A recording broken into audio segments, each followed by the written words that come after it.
अस्सलाम वालेकुम पाकिस्तान। हमीद नकीबी आपकी खिदमत में हाजिर है। नाज़रीन, सोचिए अगर एक सुबह आपकी आंख खुले और नल में पानी ही ना आए, या फिर हुकूमत ऐलान कर दे कि आज पानी इस्तेमाल ना करें क्योंकि किसी ने आपके शहर के पानी के निज़ाम पर कब्ज़ा कर लिया है, यानी कि इस निज़ाम को हैक कर लिया है।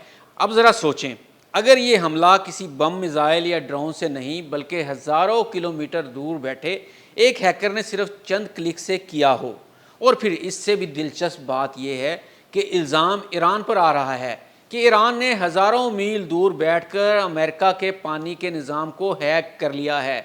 नाजरीन, ये कोई फिल्मी सीन नहीं बल्कि अमेरिका में पेश आने वाला एक हकीकी वाक़या है, जहां एक साथ 30 से ज़ायद वाटर सिस्टम्स पर साइबर हमले हुए हैं।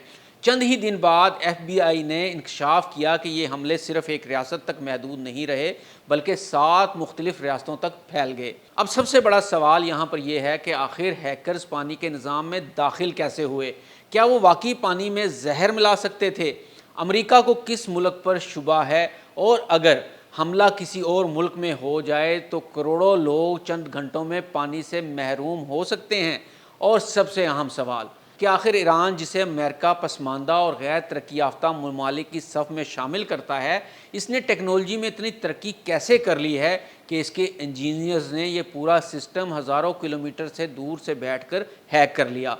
नाज़रीन, आज की वीडियो में हम इस पूरे साइबर हमले की तह तक जाएंगे, असल नुकसान क्या हुआ, और ये भी जानेंगे कि माहिरीन इसे मुस्तकबिल की जंग का आगाज़ क्यों करार दे रहे हैं। सबसे पहले ये जानना ज़रूरी है कि शहर का पानी सिर्फ पाइपों के ज़रिए नहीं चलता बल्कि इसके पीछे एक जदीद कंप्यूटराइज निज़ाम काम करता है। वाटर ट्रीटमेंट प्लांट्स पर बड़े बड़े पंप, पानी के ज़खायर, फिल्ट्रेशन यूनिट्स और क्लोरीन की मिकदार को मुसलसल कंप्यूटर कंट्रोल करते हैं। इस पूरे निज़ाम को आम तौर पर स्कैडा कहा जाता है, यानी ऐसा कंट्रोल सिस्टम जो हर सेकंड पानी के बहाव, दबाव और मयार पर नज़र रखता है। जब शहरी नल खोलता है तो ये सिर्फ पानी नहीं होता बल्कि इसके पीछे सैकड़ों खुदकार मशीनें और कंप्यूटर्स मुसलसल काम कर रहे होते हैं। अमरीकी हुकाम के मुताबिक हमला आवरों ने इन्हीं कंट्रोल सिस्टम को निशाना बनाया। रिपोर्ट्स के मुताबिक बाज़ मुकामात पर पानी सप्लाई करने वाले पंप बंद हो गए, कुछ इलाकों में पानी का दबाव कम हो गया, जबकि कई वाटर प्लांट्स को हिफाजती तौर पर खुदकार निज़ाम बंद करके दस्ती तरीके से चलाना पड़ा ताकि सूरत हाल मज़ीद ख़राब ना हो सके। अहम बात यह है कि अब तक ऐसी कोई मुसद्दका इतला सामने नहीं आई कि पानी में जहरीला मादा शामिल किया गया हो या शहरियों की सेहत को बराह रास्त नुकसान पहुंचाया गया हो। असल हमला पानी के निज़ाम को चलाने वाले कंप्यूटर्स पर था, ना कि खुद पानी पर। बल्कि यहाँ पर शायद ये बताना ज़्यादा मकसूद था कि ईरान हज़ारों किलोमीटर दूर बैठ कर भी अमेरिका के सिस्टम्स को हैक कर सकता है और उसके सैनिटेशंस और यूटिलिटी की जो सहूलियात हैं उसको मुतासिर कर सकता है। ये सवाल भी पैदा होता है कि आखिर हैकर्स अंदर दाखिल कैसे हुए। माहिरीन के मुताबिक अमेरिका के कई छोटे वाटर सिस्टम्स अब भी ऐसे सनती आलात इस्तेमाल करते हैं जो इंटरनेट से मुंसलिक हैं। अगर इनके पासवर्ड्स कमज़ोर हों, सॉफ्टवेयर पुराना हो या हिफाजती इक़दाम नाकाफ़ी हों तो हैकर्स इन तक रसाई हासिल कर सकते हैं। यानी हैकर्स ने पाइप नहीं तोड़े बल्कि इन कंप्यूटर्स तक पहुँचने की कोशिश की जो पाइपों को कंट्रोल करते हैं। यही वजह है कि साइबर सिक्योरिटी माहिरीन इस वाक़ये को सिर्फ एक हैकिंग नहीं बल्कि क्रिटिकल इंफ्रास्ट्रक्चर अटैक करार दे रहे हैं, क्योंकि हमले का हदफ आम शहरियों की बुनियादी ज़रूरियात यानी पानी था। अब आते हैं सबसे ज़्यादा ज़ेर बहस सवाल पर, क्या इस हमले के पीछे ईरान था? अमरीकी मीडिया के मुताबिक cyber security and infrastructure security agency यानी CISA इस इम्कान की तहकीकात कर रही है कि हमले का ताल्लुक ईरान से हो सकता है।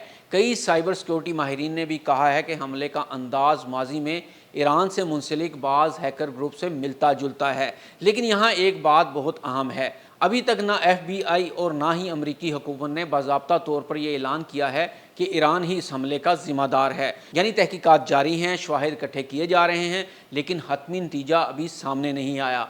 ये फ़र्क समझना ज़रूरी है क्योंकि साइबर हमलों में असल हमला आवर तक पहुँचना अक्सर बहुत मुश्किल हो जाता है।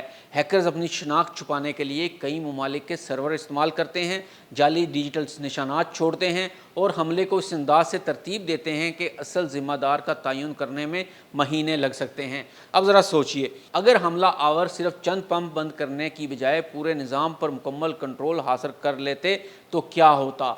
ماہرین کہتے ہیں کہ ایسی صورت میں پورا شہر کئی گھنٹوں بلکہ کئی دنوں تک پانی کی سہولت سے محروم ہو سکتا تھا۔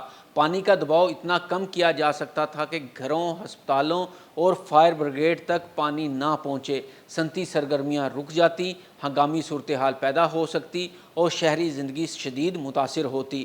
یہی وجہ ہے کہ آج دنیا بھر میں پانی، بجلی، گیس، بندرگاہیں اور ریلوے کو صرف انفراسٹرکچر نہیں بلکہ قومی سلامتی کا حصہ سمجھا جاتا ہے۔ امریکہ نے اس واقعے کے بعد واٹر یوٹیلیٹیز کو ہدایت دی ہے کہ حساس کنٹرول سسٹمز کو مزید محفوظ بنایا جائے، کیونکہ ہو سکتا ہے کہ کبھی مستقبل میں ایران اگر یا کوئی بھی ملک کہیں پہ امریکہ میں حملہ کرتا ہے، آگ لگ جاتی ہے اور ایسی صورتحال میں ایران یا کوئی اور ملک یہاں پر پانی کے سسٹم کو ہیک کر لے تو فائر بریگیڈ کا پورا نظام مفلوج ہو جائے گا اور پھر آگ بڑھتی چلی جائے گی، آگ کو کنٹرول کرنا مشکل ہو جائے گا۔ دوسری اہم بات یہاں پر یہ ہے کہ ریموٹ ایکسیس محدود کرنے کی بھی بات کی جا رہی ہے، پرانے سافٹ ویئر اپ ڈیٹ کرنے کی بھی بات کی جا رہی ہے اور ہر مشکوک سرگرمی فوری طور پر وفاقی اداروں میں رپورٹ کرنے کی ہدایت کی گئی ہے۔